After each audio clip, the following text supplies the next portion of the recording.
Let's go.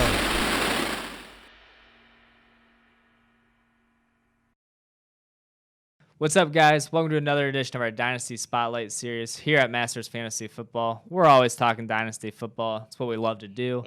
Next up, we got a wide receiver drafted by the Carolina Panthers, a guy we're excited about pre-draft, and that is LSU receiver Terrace Marshall. Bigger guy, 6'2", 6'3", 200-plus pounds, although he is, for that size, a little thin, but, still a bigger receiver can definitely play on the outsides in the NFL, which, a lot of guys who come in smaller, you really just kind of peg him as a slot guy. This guy could be your number one because of that size. He goes to an interesting spot because they have some proven talent. I'll let you touch on it some more. Right. But yeah, Terrace Marshall, second-round pick to the Carolina Panthers. There you go. Yeah. I do like Terrace Marshall. I love the landing spot.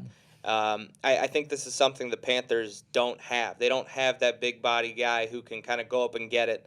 Robbie Anderson's taller, but he's more of a speed threat. DJ Moore, obviously, more compact. So I think he adds a new dimension to their offense, which is a stock up for Sam Darnold. I like that, and the whole Panthers offense.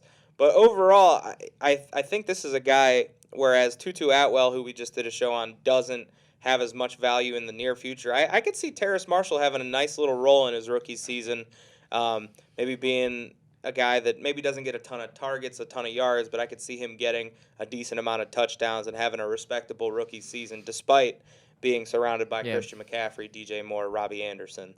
So yeah, I really like the destination. I love the fit. I think it all works out. He's reunited with his old offensive coordinator, or I guess Joe Brady wasn't necessarily the offensive coordinator there, but whatever. Yeah. I just like it a lot. Sure. I think it's a great fit. Yeah. So, all right, rookie drafts. Where do you see yourself taking them?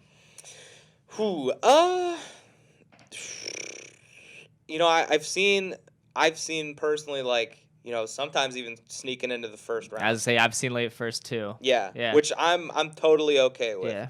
Even though he wasn't drafted as high as some of the other guys, I feel like he's on the level of like the Batemans, Rondell Moore kind of. I agree. I've seen him mixed right in there. Yeah. Yeah, late first, top of the second round, kind of in that area is where I would feel comfortable taking him. Like I said, I think this is a guy that he has a good shot to produce this year, so that's always a plus too. Yeah, I agree. Real late first, early second for me is where I feel comfortable. But yeah, I've seen him go, 1.10 multiple times. So definitely is going to go in the first round of some of your rookie drafts this summer. So if you want him, don't be afraid. If you got that 1.10 and he's your guy, don't be afraid to get him because he's not going to last much into the second round. I think 2.3 maybe is going to be the latest you see him slide. And it's funny because, a guy like Tutu Atwell, who was to the show, gets drafted in the real draft a couple picks ahead. But in your fantasy drafts, he's going to get drafted nowhere near a guy like Terrace Marshall, and rightfully so. Yeah, that's the way it goes sometimes, though. Sure. Now, this is one where I think we should compare him to some veterans, if you're trying to get younger. What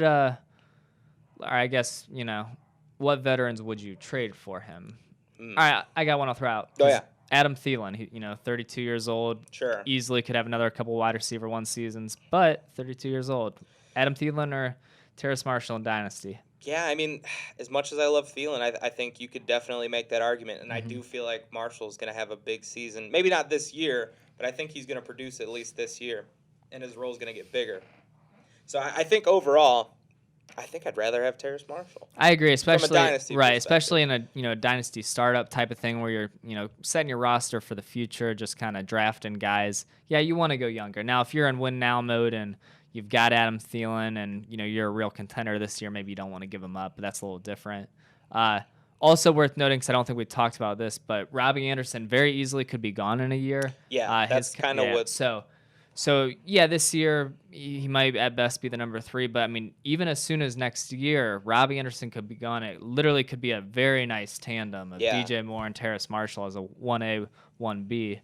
So pretty exciting there. Yeah, that's kind of part of the logic behind my points here too. Is that I see his role increasing in the next year. I don't think Robbie Anderson's going to be there long term, so I think it's Terrace Marshall's I got another veteran to throw out there, another polarizing guy because I think he's going to be wearing a gold jacket here soon, but I don't know what color jersey he's going to be wearing next year, and that's Julio Jones, also 32 years old. Julio Jones or Terrace Marshall? Man, that's tough. I don't know that I would draft Terrace Marshall ahead of him, but I think I would make that trade, if that makes any sense. Yeah. I don't think I could justify taking Terrace Marshall early enough, but I think, with Julio's issues with injury, I mean, and his age, as good as he is, I just think he's close to the end of his career. And, it's not the same Julio we had a few years ago. So I'm going to go with the young guy who I expect big things from. I mean, this is the thing, too, is a guy like Terrace Marshall was supposed to be a first-round pick.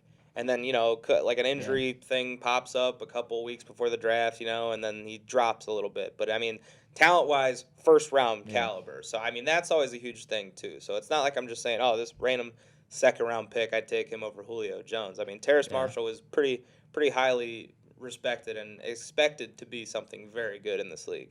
Yeah, I'm trying to think of a younger guy to get, Cortland Sutton. Ooh, that's a perfect one. Similar type players. That was like the first one that came to my head. I like that, just actually. Just because body-wise. Yeah, kind of body-wise similar, and even, 1A, 1B type, situations could be similar with Judy and DJ Moore. You know what? I think I might go Terrace Marshall. I think very similar players. Man, you ask me tomorrow, I might go Cortland Sutton. Yeah, I think I might lean Cortland Sutton here. Yeah, he's got obviously a little more proven of a history because he's done it in the NFL. And it doesn't help that Denver doesn't really have a lock at quarterback. No, they do. They do have a lock, but he's not a lock to me. It's still a lot of uncertainty at quarterback there, so that's obviously a concern. Sutton coming off a big knee injury. They've got a lock and they've got a bridge. Right, QB. right. Yeah. They got a bridge quarterback too. For that reason, it makes it tough. But I think just right now, I'd go Sutton still. But I mean, it's close. I feel like that's kind of that range though. Where how about Mike Williams or Terrace Marshall? I think as much as I think Mike Williams will have a good season this year, I think I'll go with Terrace Marshall. I agree. All right, with that, we'll wrap her up. I agree with you there. That's interesting. Yeah. All right. Well, as always, MastersFantasyFootballLeagues.com, the premier destination for Dynasty Fantasy Football, all fantasy football, really. But 600 Dynasty Leagues, haven't folded a single one. Come join the Masters family. Get yourself a little Terrace Marshall on your team, and, come be a part of that family. Enjoy the fun. Leave a like, leave a comment, subscribe to the channel, all that good stuff, and we'll see you next time. Thanks for listening, guys.